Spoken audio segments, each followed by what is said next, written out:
નમસ્કાર, આપ જોઈ રહ્યા છો નેશન પ્લસ ન્યૂઝ. હું છું આપની સાથે હેતલ ભગત.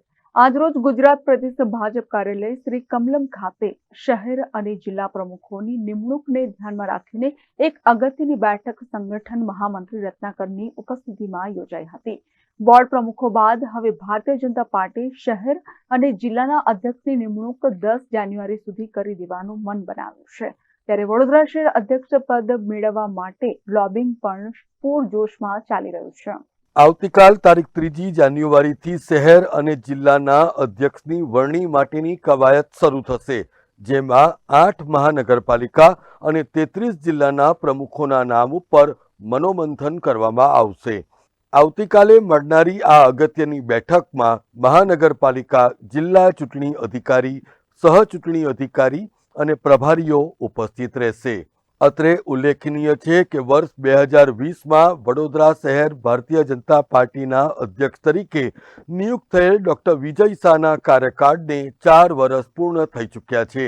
ત્યારે જે રીતે પ્રદેશ મોવડી મંડળે વડોદરા શહેર અધ્યક્ષની નિયુક્તિ માટેનો ધમધમાટ શરૂ કર્યો છે, એ જોતા વોર્ડ પ્રમુખોના નામની જાહેરાત બાદ વડોદરાના સ્થાનિક રાજકારણમાં પણ ભર ઠંડીમાં પસીનો છોડાવી દે એવી પેંતરાબાજી ચાલી રહી છે.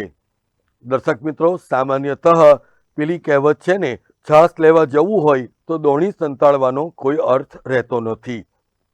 એ જ રીતે કોઈ પદની લાલસા માટે પડદા પાછળના ખેલ નહીં કરવા અને એટલે જ હવે વડોદરા ભાજપમાં સ્પષ્ટપણે 2 જૂથ ખુલ્લેઆમ આમને સામને આવી ગયા છે, જેમાં સંગઠન અને ચૂંટાયેલી પાંખ બંને એકબીજા સામે વડોદરાના મેદાનમાં અક્ષોહિડી સેના સાથે એકબીજાને બતાવી દેવાની ફિરાકમાં ઉતરી પડી છે. ત્યારે પંચાયતથી લઈને પાર્લામેન્ટ સુધી ભારતીય જનતા પાર્ટીનું એક ચક્રીય શાસન છે અને પાર્ટીનું નેતૃત્વ કરનાર કેવો હોવો જોઈશે એ ઉપર પણ પ્રદેશ મોવડી મંડળ ખૂબ ગંભીરતાપૂર્વક વિચારણા કરી રહ્યું છે.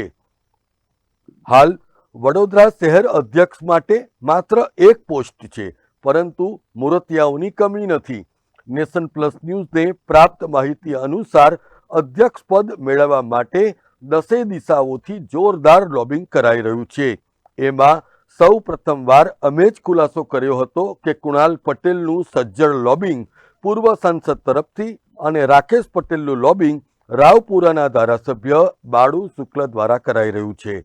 જોકે ત્યારબાદ ફરીથી જે નામો ઉછળ્યા એમાં ડૉક્ટર જીગર ઇનામદાર, સ્થાયી સમિતિના પૂર્વ અધ્યક્ષ સતીશ પટેલ છાણી, પૂર્વ મેયર નિલેશ રાઠોડ, પૂર્વ mayor Sunil Solanki, deputy mayor Chirag Barot, માજી ડેપ્યુટી મેયર સુનિતા શુક્લ, ઇન્ડિયન મેડિકલ એસોસિએશન વડોદરા બ્રાન્ચના અધ્યક્ષ ડૉક્ટર મિતેશ શાહ, પૂર્વ સિન્ડિકેટ સભ્ય અને વડોદરા ભાજપના મહામંત્રી સત્યેન કુલાપકર અને હાલમાં વડોદરા મ્યુનિસિપલ કોર્પોરેશનમાં સેક્રેટરીની જવાબદારી નિભાવતા ચિંતન દેસાઈ પણ સમાવિષ્ટ છે. જો કે ચિંતન દેસાઈ ભલે એમને એક દિવસના પ્રમુખ ગણાવે, પણ 3 પાનાનો બાયોડેટા કોના ટેબલ ઉપર કયા ડ્રોવરમાં છે એની પણ અમને સુપેરે જાણ છે જ. આમ અત્યારે તો વિશ્વની સૌથી મોટી રાજકીય પાર્ટી ભારતીય જનતા પાર્ટીમાં અધ્યક્ષ પદ મેળવવા ઈચ્છુક મોરતિયાઓ બંધ ગળાની ખાદીની કોટી અને ઇસ્ત્રી ટાઈટ કુર્તા સાથે સજ્જ થઈ ગયા છે.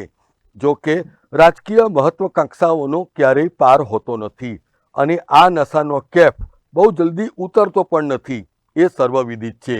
ત્યારે ખરેખર તો ભારતીય જનતા પાર્ટીના મોવડી મંડળે વડોદરા શહેરની હાલની પરિસ્થિતિ, તેના ઉકેલ અને શહેરને આગળ વધારવા માટેના વિઝન અને મિશન શું હોઈ શકે એ અંગે આ મૂર્તિયાઓ પાસે 5 પાનાનો નિબંધ લખાવવો જોઈએ, જેથી કરીને કયો નેતા શહેરની પડખે પથ્થરની માફક ઊભો રહેશે એ સ્પષ્ટ થઈ જાય. હવે જ્યારે વડોદરા મહાનગરપાલિકાની ચૂંટણીઓ આ વર્ષે જ યોજાનાર છે, ત્યારે પાર્ટીનો પરચમ લહેરાવે એવા નેતૃત્વની જરૂર છે અને જો વડોદરા શહેરનું ભલું વિચારવું હશે તો સ્વકેન્દ્રી નિર્ણયોમાંથી પણ દૂર રહેવું પડશે. જે રીતે વડોદરા ભારતીય જનતા પાર્ટીમાં અધ્યક્ષ પદની ખુરશી ખેંચી લેવા માટેની નુરાકુસ્તી ચાલી રહી છે, એ જોતા આગામી દિવસોમાં બંને પક્ષો એકબીજા સામે સ્કોર સેટલ કરતા પણ અચકાશે નહીં, જેને પરિણામે સરવાળે નુકસાન તો ભારતીય જનતા પાર્ટીનું જ જશે. ત્યારે ભારતીય જનતા પાર્ટીએ આ તમામ પાસાઓનો વિચાર કરીને એવા વ્યક્તિને વડોદરા શહેર ભારતીય જનતા પાર્ટીના અધ્યક્ષની જવાબદારી સોંપવી જોઈશે, જે એના કાર્યકાળ દરમિયાન આ શહેરનો વિકાસ નથી થયો એવો ટોણો સાંભળવાનો મોકો જ ના આપે. Bureau report, Nation Plus News, Vadodara. સમાચારોનો સતત અપડેટ મેળવવા માટે અમારી નેશન પ્લસ ન્યૂઝની યુટ્યુબ ચેનલને સબસ્ક્રાઇબ કરો, બેલ આઇકન દબાવો અને જોડાયેલા રહો ફેસબુક, ઇન્સ્ટાગ્રામ અને ટ્વિટર પર.